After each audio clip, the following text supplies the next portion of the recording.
오늘 공부할 기업은 팔란티어입니다. 팔란티어는 최근 1년 동안 주가가 160% 올라 1월 11일 기준 177달러에서 거래되고 있습니다. 시가총액은 4,200억 달러로 우리나라 SK하이닉스보다 큽니다. 팔란티어는 대규모 데이터, 의사결정, 그리고 운영을 통합해 조직의 효율성을 극대화하는 소프트웨어 플랫폼을 제공합니다. 이 회사는 언제, 누가 만들었을까요? 2001년 9월 11일, 미국은 말로 형용하기 힘든 희생을 겪어야 했고 많은 사람들의 인생을 바꿔놓았습니다. 페이팔의 공동 창립자였던 피터 틸도 마찬가지였습니다. 당시 페이팔은 복잡한 패턴 인식 알고리즘을 사용해 사기성 거래를 감지하고 있었습니다. 피터 틸은 페이팔의 이 기술을 잘 이용하면 테러리스트들의 자금 흐름을 파악할 수 있고 그로 인해 다음 공격을 사전에 예방할 수 있을 것이라 생각했습니다. 그래서 피터 틸을 주축으로 전 페이팔 엔지니어 네이선 게팅스, 스탠퍼드 대학교 학생 조 론스데일과 스테픈 코엔이 모였습니다. 마지막으로 피터 틸과 스탠퍼드 로스쿨에서 친해진 알렉스 카프가 합류합니다. 이렇게 5명은 2003년 팔란티어를 설립했습니다. 참고로 사명 팔란티어는 반지의 제왕에서 유래되었습니다. 이 수정구슬의 이름은 팔란티리인데 사용자로 하여금 멀리 떨어진 곳을 보거나 과거와 미래를 꿰뚫어 볼 수 있게 합니다. 이 수정구슬의 능력처럼 복잡하게 얽힌 방대한 데이터 속에서 보이지 않는 인사이트를 찾아내는 것이 이들의 핵심 미션입니다. 호기롭게 창업했지만 현실은 녹록치 않았습니다. 투자자들은 선뜻 주머니를 열지 않았고 결국 피터 틸은 사지 3천만 달러를 털어 넣어야 했죠. 그래도 2005년 미국 CIA 산하 비영리 벤처 캐피털인 인큐텔로부터 약 200만 달러의 투자금을 유치하며 상황이 조금씩 나아지기 시작했습니다. 투자 금액은 작았지만 CIA라는 신용을 얻게 된 것이죠. 2008년에는 정부기관 전용 플랫폼 고담을 출시합니다. 2011년 미군은 팔란티어의 고담 플랫폼을 활용해 알카에다 수장 오사마 빈 라덴을 사살하는 데 성공했습니다. 알카에다는 9.11 테러의 배후로 지목되었던 집단입니다. 2015년에는 민간 기업 내 복잡한 의사결정을 지원해주는 파운드리 플랫폼을 출시했습니다. 2020년 9월 팔란티어는 기업 가치 165억 달러를 인정받으며 뉴욕 증권거래소에 상장했습니다. 티커는 PLTR입니다. 2021년에는 세 번째 플랫폼 아폴로를 출시했습니다. 아폴로는 고담과 파운드리를 고객사의 다양한 환경에 안전하고 지속적으로 업데이트해주는 관리 계층입니다. 그리고 2023년에는 네 번째 플랫폼 AIP를 출시했습니다. 이것은 기존 고담 및 파운드리 플랫폼 위에 LLM, 즉 생성형 AI 기술을 결합한 제품입니다. 회사 CEO는 올해 58세인 공동 창립자 알렉스 카프입니다. 그는 AI와는 거리가 먼 인문학도 출신인데요. 헤이버포드 칼리지에서 철학 학사, 스탠퍼드 로스쿨에서 법학 박사, 그리고 독일 프랑크푸르트 괴테대학교에서 신고전주의 사회이론으로 박사학위를 취득했습니다. 그는 독일 프랑크푸르트의 지그문트 프로이트 연구소에서 연구원으로 커리어를 시작했습니다. 그 후 피터 틸과 함께 팔란티어를 설립하고 2005년부터 회사 CEO로 활약하고 있습니다. 팔란티어의 비즈니스 모델은 다음과 같습니다. 앞서 설명드린 4가지 주요 플랫폼, 고담, 파운드리, 아폴로, AIP를 정부 기관과 민간 기업에게 제공하는 대가로 돈을 받습니다. 과금 방식이 재밌는데요. 플랫폼을 사용한 시간에 비례해서 금액을 청구하지 않습니다. 대신 고객이 팔란티어 플랫폼을 사용해 얻어낸 실제 가치의 양에 비례해 금액을 청구하게 됩니다. 예를 들어 고객이 비용 절감을 더 많이 해냈거나 전체 생산성이 더 많이 오를수록 팔란티어에 지불하는 비용이 많아지는 것입니다. 흩어진 데이터를 모아서 인사이트를 도출한다. 말은 쉽지만 이걸 실제로 구현하는 것은 생각보다 까다롭습니다. 팔란티어는 온톨로지라는 기술을 개발해 이것을 가능케 했는데요. 온톨로지의 사전적 의미는 존재론입니다. 뭔가 되게 철학적이죠? 예시를 들어 쉽게 설명드리겠습니다. 여기 한 제조기업의 사업 상황을 온톨로지를 이용해 시각화했습니다. 자체 공장과 창고도 있고 여러 고객들에게 제품을 유통해야 하는 사업으로 보입니다. 기업 활동은 여러 주체들과 복잡한 관계를 맺고 있기 때문에 현명한 의사결정을 내리는 것은 매우 중요하면서 어렵습니다. 그럼 어떻게 해야 현명한 의사결정을 내릴 수 있을까요? 다음 3가지가 필요합니다. 첫째, 데이터. 둘째, 액션. 그리고 셋째, 로직입니다. 우선 ERP, CRM, 각종 센서 등 서로 다른 소스의 데이터를 비즈니스 언어로 이해할 수 있는 일관된 객체로 변환합니다. 그 후 단순한 거래부터 복잡한 워크플로우까지 조직 내에서 일어나는 모든 액션을 모델링합니다. 마지막으로 로직, 즉 단순한 업무 규칙부터 복잡한 머신러닝 모델, 최신 LLM 기반 기능까지 온톨로지 내에 내재화시킵니다. 제가 온톨로지를 제대로 이해한 것이 맞다면 데이터는 기업 활동의 명사, 액션은 기업 활동의 동사, 그리고 로직은 데이터와 액션이 결합해 어떤 의사결정을 내릴지 결정하는 문법입니다. 그 다음은 뭘까요? 수집한 데이터, 액션, 로직을 온톨로지에 통합하면 여러 워크플로우를 구축할 수 있게 되고 그 안에서 새로운 인사이트를 발견하게 됩니다.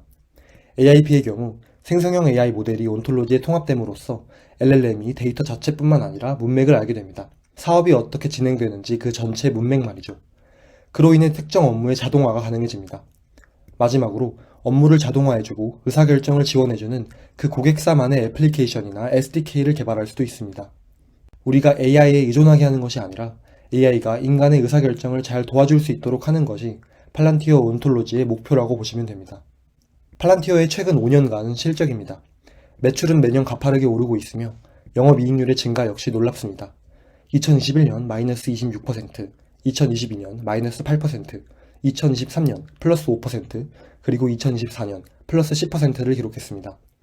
희석 EPS 역시 2021년 마이너스 0.27달러였지만 2022년 마이너스 0.18, 2023년 플러스 0.09달러, 2024년 플러스 0.19달러를 기록하며 이익 창출 능력이 본 궤도에 올랐습니다. 목표 주가는 얼마일까요? 17명의 애널리스트 중 4명이 매수 의견, 11명이 중립 의견, 그리고 2명이 매도 의견을 제시했습니다. 12개월 뒤 평균 목표 주가는 190달러로 현재 주가보다 7% 업사이드가 있습니다. 주요 주주는 누가 있을까요? 야후 파이낸스에 의하면 유통 주식의 60%는 기관이 보유하고 있습니다. 뱅가드, 블랙락이 각각 9%, 8% 지분을 보유하고 있네요. 내부자들은 지분을 얼마나 가지고 있을까요? 조금 옛날 자료이긴 하지만 2025년 4월 발표한 공식 명단을 보겠습니다. 여전히 공동 창업자들의 지분이 큽니다. 피터 틸은 클래스 A 보통주 3%와 클래스 B 주식 30%를 보유하고 있습니다. CEO 알렉스 카프는 클래스 A 보통주 640만 주와 클래스 B 주식 60%를 보유하고 있습니다. 스테펜 코엔 역시 클래스 A 보통주 592주와 클래스 B 주식 27%를 보유하고 있습니다. 팔란티어 지배구조 중 특이한 것이 바로 클래스 F 주식인데요. 이건 뒤에서 더 자세히 다루겠습니다. 참고로 최근에 내부자 매도가 수차례 있었습니다. 우선 라이언 테일러 최고 매출 책임자가 1월 2일에 12,000주를 주당 181달러에 매도했습니다. 그리고 2005년 팔란티어의 초창기 직원으로 입사한 알렉산더 무어는 약 2만 주를 주당 가격 170달러대에 매도했습니다. 이렇게 팔았는데도 아직 120만 주나 가지고 있습니다. 이제 2025년 3분기 실적을 정리해 보겠습니다. 10월에 팔란티어는 엔비디아와 파트너십을 발표했습니다. 팔란티어 온톨로지와 엔비디아의 가속 컴퓨팅 기술을 직접 통합하는 것인데요. 이를 통해 기업의 고유 데이터를 완벽히 이해하고 행동하는 AI 에이전트를 구축하고자 합니다. 또한 팔란티어는 글로벌 자동차 시트 제조업체 리어와 파트너십을 5년 연장한다고 발표했습니다. 리어는 현재 팔란티어의 기술을 행정 업무 자동화, 제조 라인 동적 균형 유지 등에 활용하고 있는데 2025년 상반기에만 400억 원 이상의 비용 절감에 성공했다고 합니다. 또 팔란티어는 더 뉴클리어 컴퍼니와 파트너십을 발표했습니다. 파운드리 플랫폼을 기반으로 원자력 발전소를 더 빠르고 저렴하게 건설할 수 있게 해주는 소프트웨어를 개발할 예정이라고 합니다. 이제 룰 오브 40 스코어를 보겠습니다. 룰 오브 40는 기업이 건강하게 성장하는지 여부를 평가하는 지표인데요. 연평균 매출 성장률과 조정 영업이익률의 합이 40%를 넘으면 기업의 성장과 수익의 균형이 효율적이라고 평가합니다. 40%만 넘어도 아주 잘한 건데 팔란티어는 3분기에 무려 114%를 기록했습니다. 이제 3분기 손익계산서를 보겠습니다. 전체 매출은 11억 8천만 달러로 전년 동기 대비 63% 증가했습니다. 세부적으로 보면 정부 부문 매출은 6억 3천만 달러를 기록해 1년 사이 55%가 증가했고 상업 부문 매출은 5억 5천만 달러를 기록해 1년 사이 무려 73%나 증가했습니다. 매출 총이익은 9억 7천만 달러를 기록했고 매출 총이익률은 82%를 기록해 전년 동기 대비 2%나 개선되었습니다. 영업이익은 3억 9천만 달러를 기록해 전년 동기 대비 248% 급등했습니다. 그 비결은 매출이 1년 사이 63% 오르는 동안 영업비용은 25%만 증가했기 때문입니다. 영업이익률 역시 33.3%를 기록해 1년 전보다 15.6%나 급등했습니다. 순이익은 4억 8천만 달러를 기록해 전년 동기 대비 219% 급등했습니다. 희석 EPS는 0.18달러를 기록해 1년 전인 0.06달러에 비해 3배 증가했습니다. 팔란티어의 고객은 꾸준히 늘고 있습니다. 2025년 3분기 기준 고객 수는 911로 1년 사이 45% 증가했습니다. 그중 민간 기업 고객 수는 742이고 미국 기업 고객 수는 530입니다. 1년 사이 무려 65%나 급증했습니다. 단순히 숫자만 는 것이 아닙니다. 3분기 미국 기업 대상 매출은 약 4억 달러를 기록해 전년 동기 대비 121% 급증했습니다. 이번 3분기 동안 100만 달러 이상 계약은 200건 넘게 체결되었고 1000만 달러 이상 대형 계약 역시 50건 넘게 체결되었습니다. 3분기 재무상태표입니다. 총 자산은 81억 1000만 달러이고 그중 유동자산은 75억 9천만 달러입니다. 총 부채는 14억 3천만 달러이고 그중 유동부채는 11억 8천만 달러입니다. 총 자본은 66억 9천만 달러입니다. 유동비율은 643%, 부채 비율은 21%로 장단기 지급 능력이 매우 건전합니다. 특히 9개월 전과 비교하면 유동 비율은 50% 높아졌고 부채 비율은 3% 낮아진 점이 인상적입니다. 2025년 1분기부터 3분기까지 현금 흐름을 보겠습니다. 9개월 동안 영업활동에서는 13억 6천만 달러가 순유입되어 전년 동기 대비 96%나 증가했습니다.